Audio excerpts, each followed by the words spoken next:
He greeted me, he remembered my name, and then I said, here you go, Senator. I handed him the bag, and it happened very quickly. He had his hands underneath my clothes, and it happened all at once.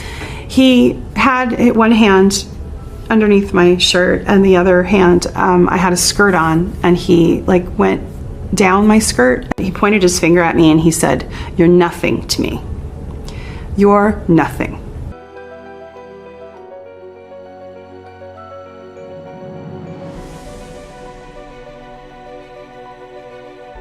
I'm a sexual assault survivor, so to me, what the speaker lineup, showed is kind of a thumb in, all our faces. It was really draconian and really disappointing.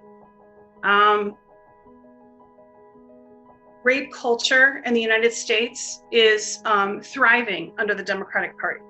I feel like they are not only enabling, but they're allowing that behavior to continue just by virtue of who they lined up as speakers who have credible sexual assault and harassment allegations against them. What I find really astounding has been the hypocrisy around the sexual assault and sexual harassment that I brought forth.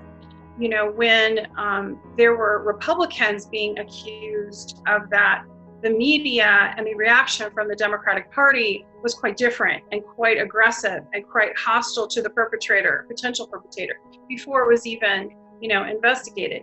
In my case, the hostility was directed right towards me, and I was basically silenced and erased by using, classism and so on.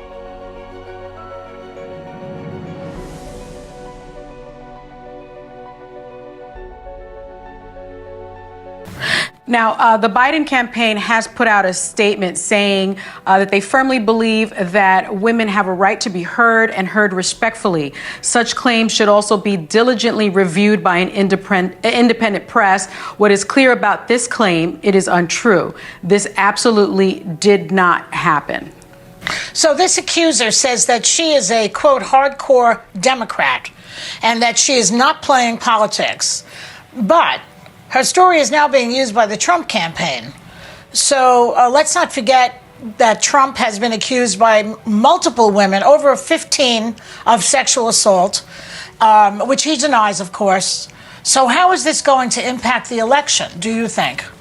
Yeah, well, Tara Reade says she doesn't want to be used as a political football here, but that is exactly what is happening in many ways. Look, her story is being heavily promoted and pushed out on social media by the Trump campaign, by the president's own son, Donald Trump Jr., and some of the president's closest allies. Of course, as you mentioned, Donald Trump himself has been accused by more than 17 women of inappropriate sexual behavior, including assault and rape.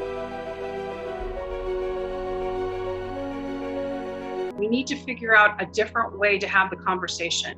It's not so much about believing someone before it's been investigated. It's more about how it's approached. For instance, in my case, you shouldn't have to lose everything to come forward.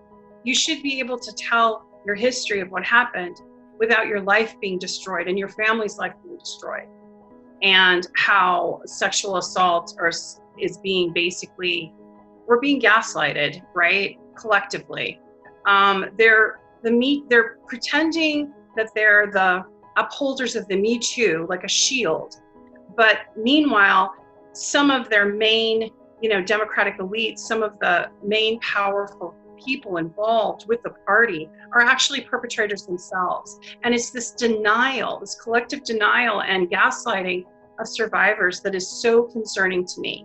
And frankly, I think the Democratic National Committee is complicit because they're not just ignoring it, they're participating in continuing the behavior and enabling those perpetrators.